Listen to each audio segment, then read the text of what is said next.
আসসালামু আলাইকুম। আজকে আমরা আসছি আবার সেই আমাদের যমুনা নদীর চরে। আজকে আসছি আমার বান্ধবীর সাথে, মানে লিজুর সাথে। আমরা দেখেন ধু ধু বালি আর বালি। এখন বিকালবেলা, এখন কিন্তু দুপুরবেলা আসি না, এখন হচ্ছে রোজার আগের দিন আসছি।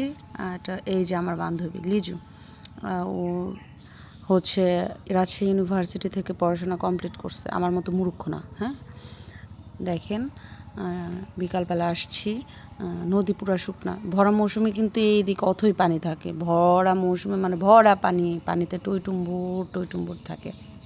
এখন শুকনা, এখন ওই যে দেখা যাচ্ছে মানুষ বাইক চালায়, হাইটা যায়, আবার ঘোড়ার গাড়িও যায়। ঠিক আছে, দেখেন সূর্যটা ডুবে যাচ্ছে যাচ্ছে যাচ্ছে এরকম অবস্থা। আর ওইটা হচ্ছে আমাদের বিখ্যাত ঐতিহ্যবাহী কালা সড়ক, মানে ওই রাস্তাটা কালো, তো এই জন্য সবাই ওটাকে কালা সড়ক বলে, কালা সড়ক নামে পরিচিত। সবাই ঘুরতে আসে, লোক দেখা যাবে আপনার ঈদের সময়, পয়লা বৈশাখ, মানে বিভিন্ন অকেশনে, বিভিন্ন ইয়াতে এখানে লোক ভর্তি থাকে।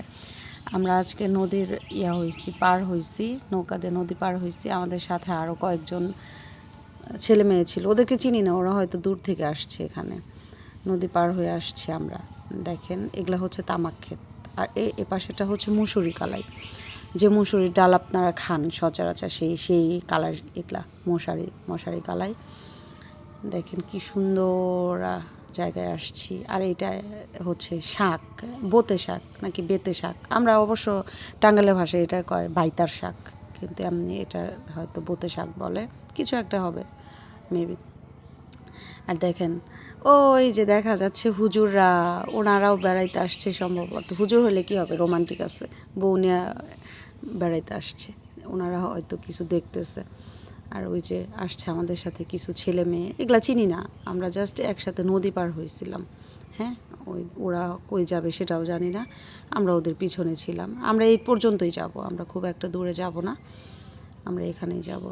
তো টাঙ্গাইলের মানুষ যমুনা নদীর সাথে ওতপ্রোতভাবে জড়িত। এখানে অনেক লোক বাস করে এই চরের মধ্যে, মানে ভুয়াপুরের একাংশ পুরাটাই চরের মধ্যে পড়ছে। এখানে অনেক ফসল হয়, মানে সারা বছর এখানে প্রায় ফসলের আবাদ হয়, তবে এই মৌসুমটা শুকনা থাকে বলে বেশি ফসল হয়। মেয়েগুলা ছেলেগুলাও দেখতেছে, আমরা যাচ্ছি। এগুলা গম, বেশি হয় নাই, হালকা হালকা অল্প অল্প একটু গম হয়েছে। এই দেখেন গমের ছড়া, এগুলো গমের ছড়া, দেখছেন গমের ছড়াগুলো খুব সুন্দর। এই গমের মাঝখান দিয়ে বোতে শাক হয়েছে। আমি অবশ্য যাওয়ার সময় কিছু উঠাই নিয়ে গেছিলাম বাড়িতে। আর এই যে ঘরগুলো দেখতেছেন মাঝখানে একটু ঘর, এই ঘরগুলোতেও সবাই থাকে এগুলো চাষ করে। দেখেন কি সুন্দর প্রাকৃতিক দৃশ্য, মাশাআল্লাহ, খুব সুন্দর, মানে চরটা খুবই সুন্দর, দেখে জাস্ট মন ভরে যায়। এগুলো বাদাম, আমি যে হাঁটতেছি এগুলো বাদাম ক্ষেতের মাঝখান দিয়ে আমি হাঁটতেছি।